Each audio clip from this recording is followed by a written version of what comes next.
Welcome to Masters of Self University podcast, your highest source of sacred truths and universal wisdom.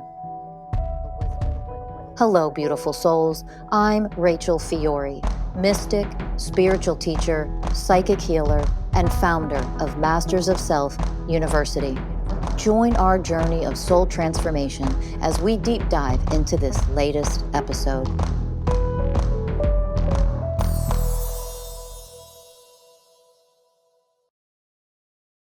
Hello, everyone, and welcome to another episode of Masters of Self University podcast. I'm your host, Ellie Lee. And I'm your host, Danny Morley. And today, Danny and I are tackling what it means to live the work that we have learned and we teach here at Masters of Self University. So take us in. Yeah. Well, recently I was scrolling on Instagram like everyone else does. Love it. Love it. Love a good bit of Insta scrolling. And this post came up and it was about somebody saying that they'd spent 6 months with a monk. 15 hours a day they were meditating. They were only sleeping 2 to 5 hours. And here are all the 30 lessons that this person learned. And I was like, wow, what an intense experience. I'm sure it's amazing spending 6 months with a monk, meditating. Imagine where you could go if you meditated every day for 15 hours. Wow, amazing.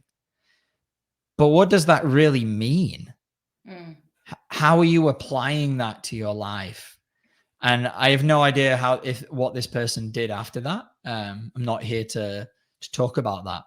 But what this work that we teach is how can we integrate our shadow self, our inner child? How can we integrate that into our everyday life? How can we recognize these things? How can we become this work?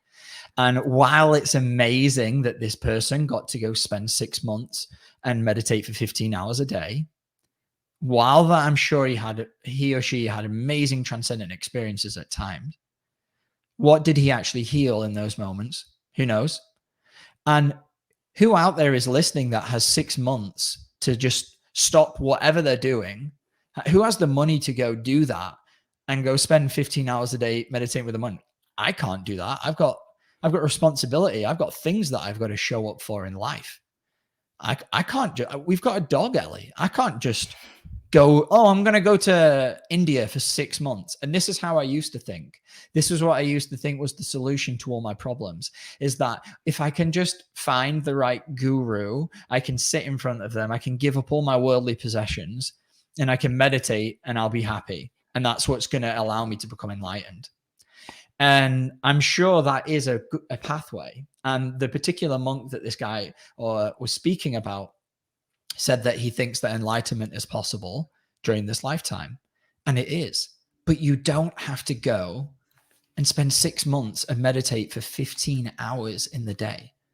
You can integrate the teachings that we have at MSU, and this is what I want to talk about today, into your everyday life. You can still walk the same path and not have to sit for 15 hours with a monk. You can learn, what are my triggers? What are my mental programs? What emotions are being activated in my body? How can I connect to my light? How can I move through this world, move through this life, and allow the universe to reflect back to me all of the ways that I'm not showing up in love and wholeness?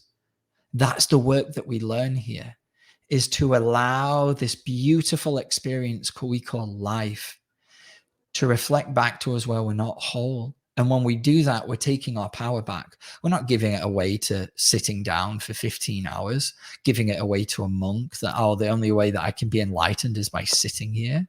No, we're finding the power within and we're living the work. We're learning these skills. We're learning how to go deep into our pain, to find unconditional love within ourselves, and then bring that into our everyday circumstances. I just had an amazing catch up with an old friend, and I could see that I was talking to him about the way that I live now, because I'm living this way, and the effect that had on his energy and the way that he showed up shifted in him as well. It allowed him the space to be vulnerable and to open up and to move through some heavy wounds without any pressure at all, just because that's who you become when you integrate the teachings that Rachel Fiori brought to Masters of Self University. So there's just no need to go spend 6 months meditating for 15 hours a day when you can do a course like The Power Within and learn to move through life, do the same job that you're doing, do whatever it is that you enjoy, whether it's rock climbing, surfing, playing badminton or ping pong, or whether it's knitting or sewing. Whatever it is, you can continue to do that. You can stay in the same relationship, or you can find a new one. You can be with the same friends, or it doesn't matter, because you're taking the power back. You're bringing the power back into yourself by learning this work and living this way. And this is something that you and I, Ellie, do. We live these teachings. We're constantly going into different things that we're working through. And that's what I want to talk about is, okay, well, it's great that I've talked about all this, but what does it actually look like to live the work? Yeah, when I first began doing the healing journey, I really thought meditating twice a day was, I'm healing. And while a monk lives that path, perhaps their soul chose to live as a monk. It's not realistic for the rest of us. We're not going to go in a mountain for 6 to 12 months and meditate for 50. It's just not realistic. Unless you choose that path and that's for you, that's beautiful. But for most of us, we're not doing that, right? We are here to live out these lives in the way that we're meant to. And, it's also, a monk doesn't get triggered being meditation for 15 hours a day. The warriors out here in these streets having relationships with old friends and family members and coworkers and doing, the everyday life and getting triggered up the wazoo. And then the choice is, will you go into it or will you not? Will you suppress and avoid and run away, or will you be still and allow the pain to come, to arise, to be there with the pain as it knocks on your door? And I think for me, I'm very grateful that you're my partner. And I think that a lot of people would look at our relationship and go, oh, I don't want that. I don't want to be triggered and have to go into it all of the time. And it's true. My relationship with Danny is definitely difficult in terms of we are constantly not shying away from what's coming up within us. I run a huge program of resistance, of unacknowledging what I'm going through, because I recently went into it with you and I realized well, I was never allowed to acknowledge my pain. Nobody ever acknowledged anything that I was feeling. And so I learned that program really young, just resist, just avoid, just turn your head and go do something else than to feel what is actually here. And so every time deep fear comes up, deep sadness, depression, whatever it is that I've carried for such a long time come up, I have this program of, I don't want to do this right now. And the beautiful part about our partnership is that you are the complete opposite of me.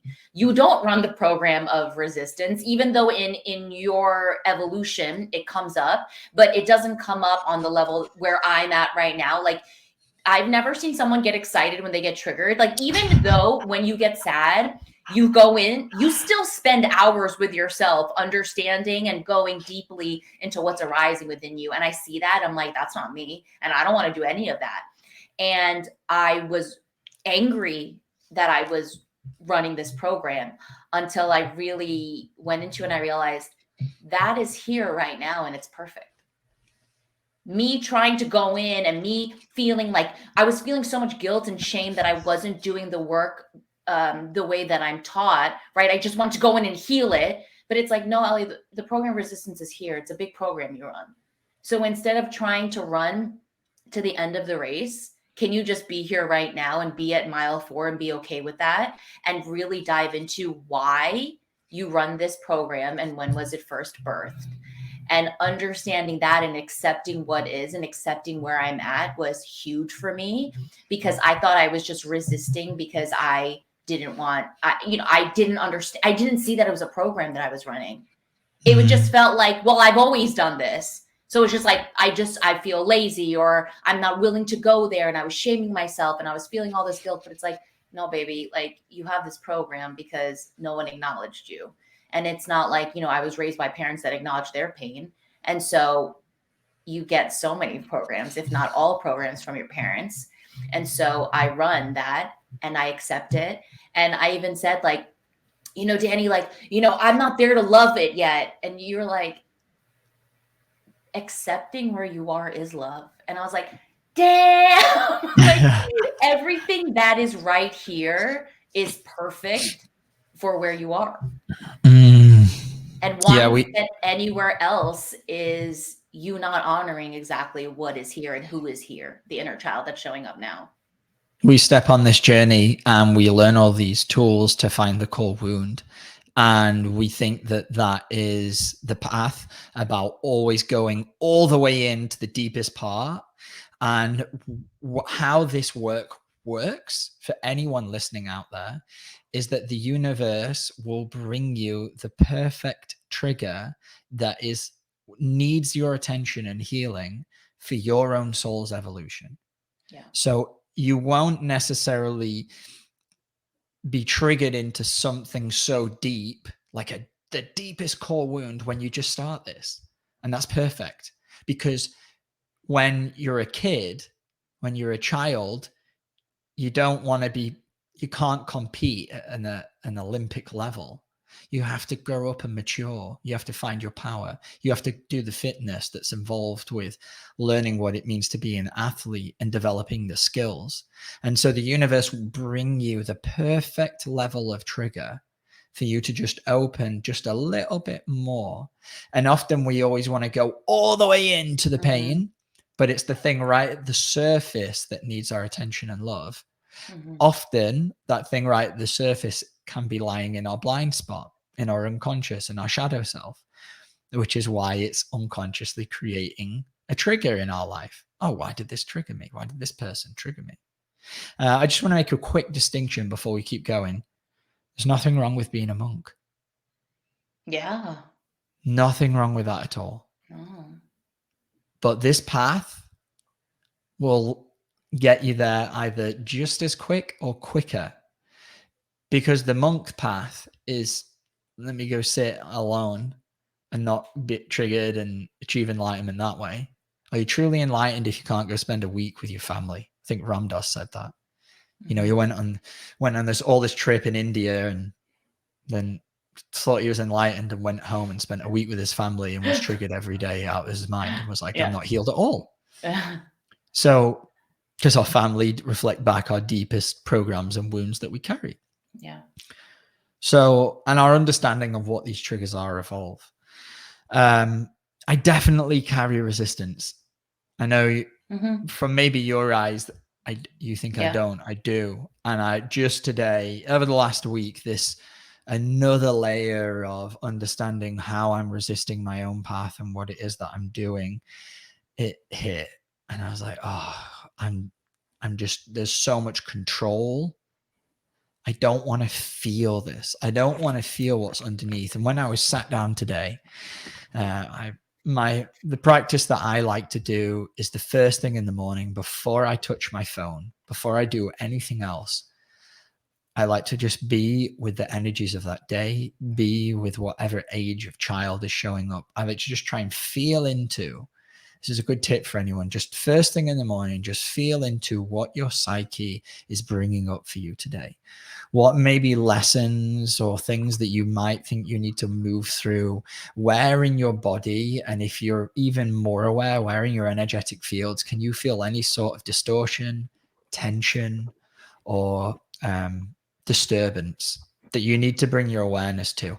Maybe you don't know what it is, but you can sense it and feel it. Maybe you can feel it in your body, but that's what I like to do every morning. Big tip. Highly recommend everyone do that. I like to journal and drop in. Journal, drop in. Things come up, I journal. And then as I'm really sitting and understanding that, I've been resisting this deeper pain, which has been coming through the way of my gut and my eating habits. And it's been this signal as I'm healing these fungal and parasite infections to just let the resistance go, to be okay with feeling not good. Like right now, as we're speaking, I've got this tension, and it's because there's some like infection that I've got in my sinuses, and I can feel it, and it's all in here. And before today, I would have been, what can I do to get rid of this? What can I do to not feel this? Because my body's clearly in pain and I don't want that. And I'm finally at this place of being like, it's okay that it's there. And maybe it being there is necessary for my body to just heal. And maybe it's healing something else that I'm not even aware of. And that this is a reaction. This is a symptom of something deeper that's being healed. So how can I just take my foot off that gas pedal a little bit and just let go of the resistance, let go of the holding on? And when I did that, for a moment, it felt amazing. And then at the same time, terror flooded my system, absolute terror, because there's a part of me that knows that the more that I let go of this resistance, the more that I surrender, I have to feel the deeper pain that's been under there my whole life. And I've been running my whole life trying to avoid this. And there's so many layers that I've healed, but now it's getting to the time where it's like, I really just need to sit and be with that pain and acknowledge it, which is what you were talking about earlier. I had that wound of acknowledgement, and I'd love for you to go deeper into your particular wound with this acknowledgement of you acknowledging your pain and realizing that that is a form of love. Mm-hmm. Yeah, as you were talking, my clients trigger me the most when they run the resistance program. And I realize it's because they're reflecting back to me exactly what I do. And I'm like, just do it, guys. Just do the work. Like, show up for yourself. And it's like, that's a message for you, babe. Like, show up for yourself and love that this program is here. And I think for me, I share this a lot. I talk about this a lot. I've been severely depressed since I was really young, really, really young. And it was so hard for me to exist. It was so hard for me to get up every day because the fear was so intense all day, every day as a kid. Fear of this world, fear of dying, fear someone was out to get me, fear that there were murder, anything and everything. I think because I was so sensitive as a child, I could feel the world. I could feel the collective. I could feel the density. And every time I'd just go and I'd be like, something's up with me, mom, or something's up with me, dad. There was a lot of like just brushing me off and being like, what you're feeling isn't anything. Like, just suck it up, buttercup, and like, let's move on. And so to protect myself, because this is survival, I was like, okay, it's not safe for me to share. It's not safe for me to be open. It's not safe for me to be vulnerable. But the safe thing to do is hide all of it. So don't bring it up. Don't talk about it. Don't let the people around you know that this is going on within you. Go into your little corner. I always have like a little corner in every bedroom that I ever had growing up. And I would just sit there and I would curl up in a ball and I would just cry. And I would try to be as silent as possible so that nobody could hear that I was actually feeling everything that I was feeling. And so after a while, I was conditioned into that. You know, I really became a professional at not being open and not sharing. So, but I was showing up everywhere, always like really low. And people would be like, are you okay? And then I'd be like, oh, I'm fine. Constant dismissal, like constant, like, it's not a big deal. Like, you know, I just feel sad, but like, anyways, how are you? So constantly if I couldn't acknowledge my pain in front of my closest friends, I definitely wasn't acknowledging it within myself. Right. So I developed a lot of coping mechanisms. Like I was telling today, like I have a really hard relationship with food. Yeah. Emotional eating. It's a way that I don't have to feel everything that I feel. And even if I feel, well, in that moment, I can feel pleasure. I can feel the pain go away. And then after I eat, the shame and guilt comes up, but then I can eat more. Right. So it's like today, something that I'm working through. I went on this hike and I overate today because I think I've been feeling this anxiety and I refuse to go into it because I'm running the program of resistance. The program of resistance is so big when it comes to my body and my relationship with food. so deep, and I don't want to open that can of worms yet. And I'm on this hike and my stomach hurts so much. And all I can feel is my body going, can you please spend time with me? Can you please honor the little girl that's showing up right now who was like fat shamed and body shamed? I was, that happened all my entire life. And even in that moment, I was still like, I'm not ready. I'm not ready. I'm not ready. I'm not ready. But I have to also honor the fact that I am not ready. And like, why am I not ready? And what is coming up that I don't want to go into this? Because that's where I'm at with this particular wound. And it's beautiful and perfect where it is, instead of me running away from the fact that I'm not ready and eating it away. Beautiful. Yeah. It's tough. Yeah. Really and tough. So the anxiety. Yeah. Can you go into that? Because anxiety itself is a form of resistance. It's you're resisting the present by projecting everything into the future and worrying about a future reality. Yeah. The anxiety happens for me in cycles. So I'll have I've always had a huge problem with going to the bathroom, like going number 2. And I know that I hold so much trauma in my gut that I can't unclench. So I've been to so many gastroenterologists. I've tried so many supplements and things like that to try to move my bowels, and I just won't go to the bathroom. So my inability to not release things externally causes me great suffering, and it causes me to run programs of severe shame, severe guilt. I go into these places where I today on the hike, I said to myself, I hate my body. I hate you. I hate what you feel like. I hate how you look. And these cycles keep coming to me because then after I release, right? After I finally go to the bathroom, I feel better. And then I'm like, I'm better. So everything's okay. And so I can repeat the cycle now because now my tank is empty. So I don't need to avoid it. Yes. So I'm constantly waiting to go to the bathroom so that I can avoid going into everything that's under the reason why I punish myself so much with food and I body shame myself. And I just have so many memories of people constantly telling me stop eating and you're chubby. And I just have so much trauma with it. And I see myself looping in this one because I don't want to feel what it feels to really see why I hate myself in this regard.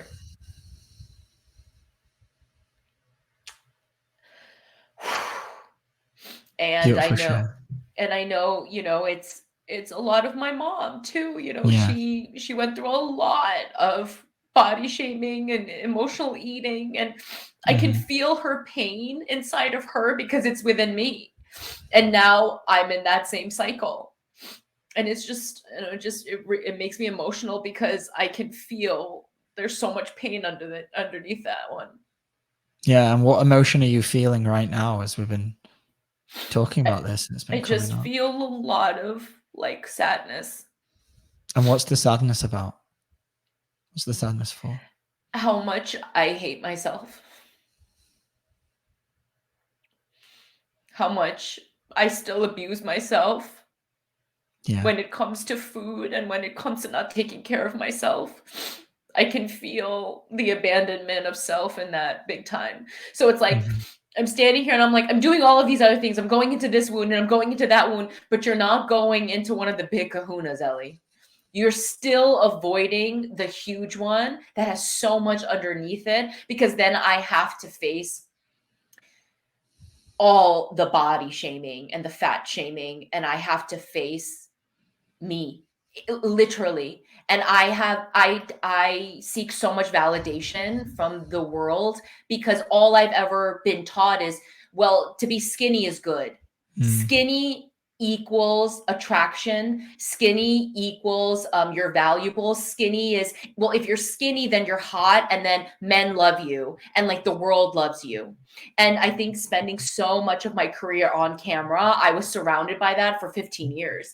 Not only that, but like in high school, like hanging out with all the girls that had great bodies, and like I was super chubby in high school. So it's like it constantly shows up to me, and I constantly run away. And then the ironic part is that I just eat myself. I just eat it away. And I stay in that. And I've stayed in that my whole life. Yeah, I've been moving through very similar stuff, but different. So I'll divulge and explain what I mean.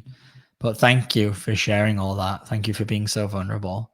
And I carry a very similar wound, except mine is, well, a man is supposed to be muscular and strong and big. And I've always been skinny. And I always feel like I have to eat. I always want to eat. And currently I'm at this place of healing. I've got a multitude of parasites, chronic fungal and mold infection that I've been dealing with, and bacterial imbalances and some other infections and stuff. And I say this, and most people have these things that are very underlying. Mine have got a little bit more to the point where I can really recognize them as a bit more severe. I'm working with a coach on healing it, but it's all related, right? It's all one. And I'm really seeing this now, because as I'm moving through this experience with healing my physical body, it's bringing up all these emotions. And what it brought up was all this tension and this resistance. And I'll come back there in a second, because I want to stay with what I was talking about with terms of weight. And I hated myself, and I had all this fear because I was too skinny. So I didn't want to go into the fact that if I was skinny, I was powerless. So I was always trying to gain weight, go to the gym, lift weights, look big, because if I look good, then people would value me. And so it's a very, very similar wound to like what you experience, but on the flip side. And so eat, try and eat so much, because if you've got enough fuel coming in, because what we're talking about here is energy, right? The food that we eat is energy. Everything is energy. We know this from quantum physics. Our emotions are energy. Our thoughts are energy. And so the way that we think and feel turns into our behaviors, behavioral programs. So the choices that we're making in terms of like eating food, we're choosing certain energies to match the frequency that's within ourselves, because that feels good, because it's vibrating at the same frequency. Not saying that there's food matching exactly at a vibrational level to the way that we feel inside. But when we're vibrating at a high level and we're loving ourselves, we're going to make more loving choices for our bodies. And when we have these deep unconscious underlying programs of hate for self, we're not going to choose very lovingly towards ourselves, and we're going to tend to go down an overeating pathway. And that's what I was doing. And I'm eating, and I'm trying to gain all this weight. And at what point did I have to stand back and be like, bro, you need to heal your gut. Something is not right with you. You're in all this pain. Stop trying to eat. Stop trying to find your worth in what other people think of you. And when I was finally able to get to this place of like, oh, I've been just holding on all this tension. It's back to what I was saying before. I could feel all this tension, this letting go starting to dissolve. And in that, I could feel within my gut things starting to shift and move, and the energy's changing. And since I've been going into these deeper layers of letting go of resistance, it's allowed myself to heal. But acknowledging the fact that there is that inner child that hates the way I look. And of course, the universe has it that you're my partner. We have the same wound, but opposite. Like I look at you, I'm like, he can eat all that he wants, and his stomach never bloats, and he still has his obliques, like he looks cut, and all of these things, and that triggers me, right? And I also have this thing where I feel like, because I have this self-hatred program, I also have like really like body dysmorphia for sure. Yeah, Like I've had that too. yeah. Like yeah, I but think, the opposite. Yeah, Sorry. I think that like it runs a lot with you of like, I'm not attractive enough for him. I'm too fat for him. I'm too gross for him. Like he probably doesn't, he's going to leave me one day because he's going to realize like how gross and like disgusting I am. Like, oh my God, even saying it makes me really emotional because I can feel how much like that little girl learned that like her value comes from the way that she looks and how thin her body is. And so I was reflecting that a lot on the hike too, of like how much that runs with you. And I don't share that with you because there's so much shame. Because if I share with you that I run that, then it'll actually be real. It'll be true that you actually think that, you actually feel that towards me. And so I keep all of that in too, and it's like it just comes back to like I'm learning all the ways that I've learned to close my heart, my mouth, my voice, everything, because I don't want people to actually see, what's really within me. And when I break that down, it's you don't actually want to see and feel what's within you. Yeah, that's always what it is. And that obviously that couldn't be farther from the truth.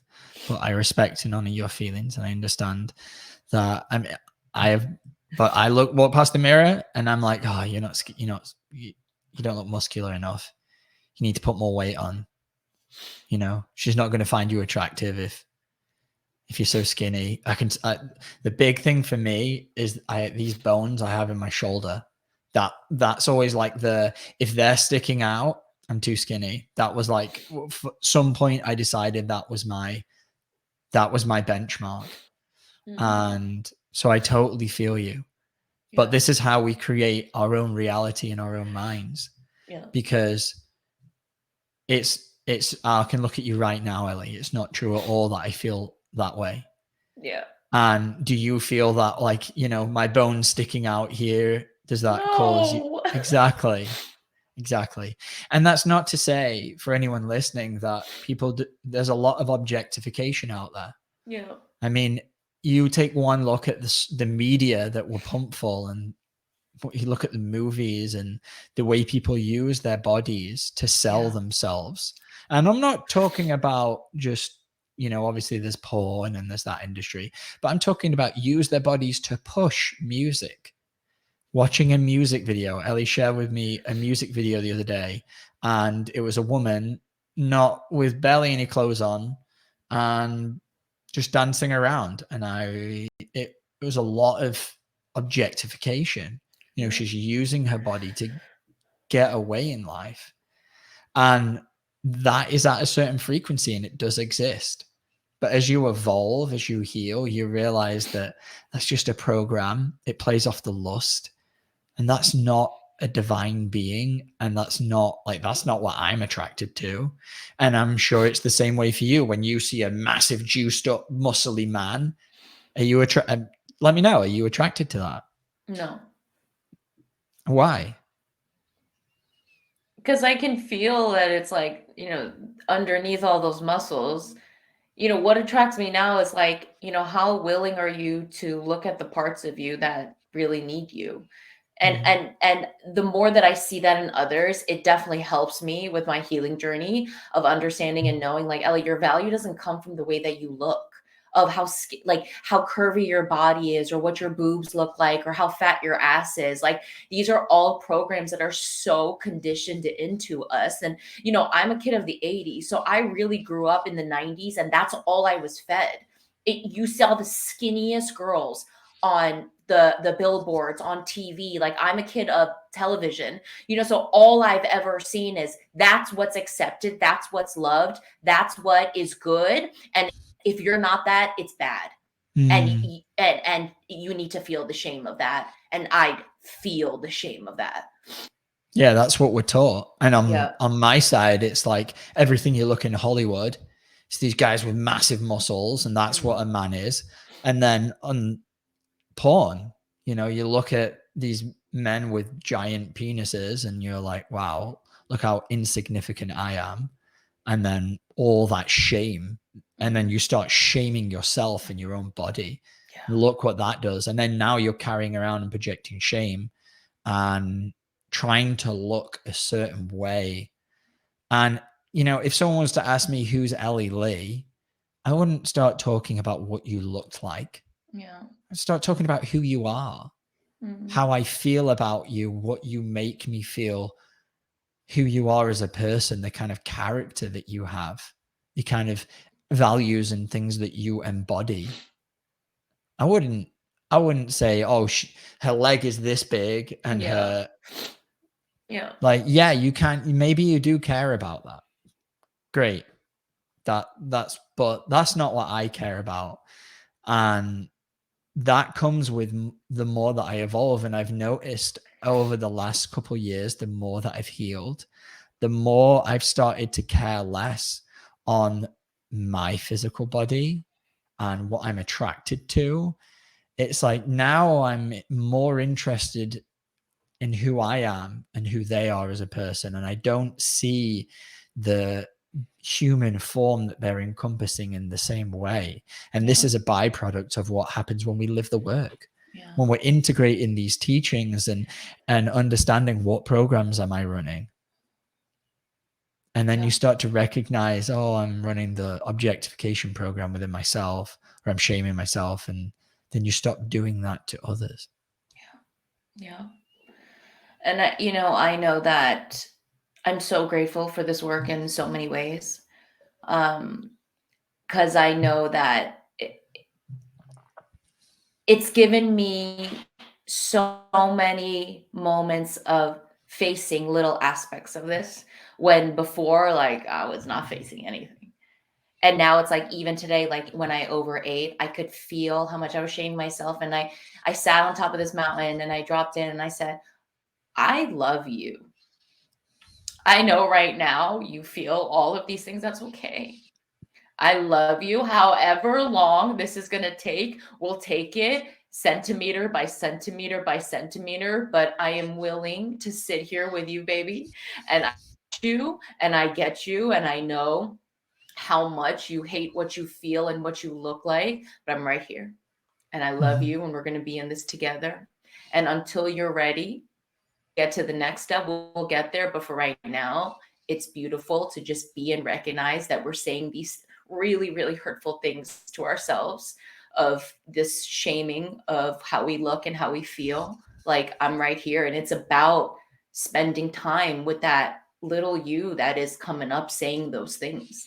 You know, we don't know that that's a part of us that experienced that when we were little, that arises every single time we are triggered or we're experiencing something really hard, especially when it comes, for me right now, for the physical body. And it's like, it's really important for me to honor whatever my mind is saying, to hear it out instead of double shaming what my mind is saying. Because I know that's double shaming my inner child, who feels fat and gross and disgusting and unseen and unvalidated. And my job is to go, I'm right here. That is living the work. Yeah. You know, and this work is so powerful. This work is so powerful because it allows you to have an experience like you did today, to move through everything that you moved through. And all you needed was yourself. Obviously, you went for a walk in nature, but everyone has access to themselves. And hopefully most people have access to nature or something similar that are listening to this. Yeah. That's the power of this work. When you learn it, when you learn how to differentiate between all of your different programs, start feeling into what energy, what emotions are being activated, and how to bring our light and love to that. This is the process that both Ellie and I guide people through. Yeah. When you can learn that, you get to really master yourself and you get to live this work. It becomes part of who you are. And then your relationships, like mine and hers, become this constant reflection. Everything in life becomes this constant reflection of, oh, here's another way that I'm showing up unlovingly to myself or someone else. Yeah. And let me figure out what that is so I can heal it, so I can become a more evolved, more elevated, more loving soul. All this work, everything that we teach is all about creating less harm and creating more love. And our definition of love has got very twisted, I think, because we think of like this romantic love, but love can come in all different forms. And once we find that in all its different forms within ourselves, can we offer it to the world? Who doesn't want to live in a world full of love? Yeah. Thank you for everyone at home who just allows me to be vulnerable. And thank you, Danny, for just being here as I learn to open more and more and more. We love you all so much. We're on this journey side by side, even though it can feel so lonely. We're right here. And we just honor you as you walk on this path, because this path is not easy. But man, I truly am understanding deeper and deeper. Like, I'm well on my way to emotional freedom. And I never thought that I could be free from everything that runs within me. And if anybody at home wants to work with any of our incredible mystical life coaches at Masters Self University, you can set up a consultation and learn more about how to work with us, how to join our classes, whatever it may be. Please subscribe, rate, review, share. And until next time, we'll see you guys later. Thank you. Bye. Bye.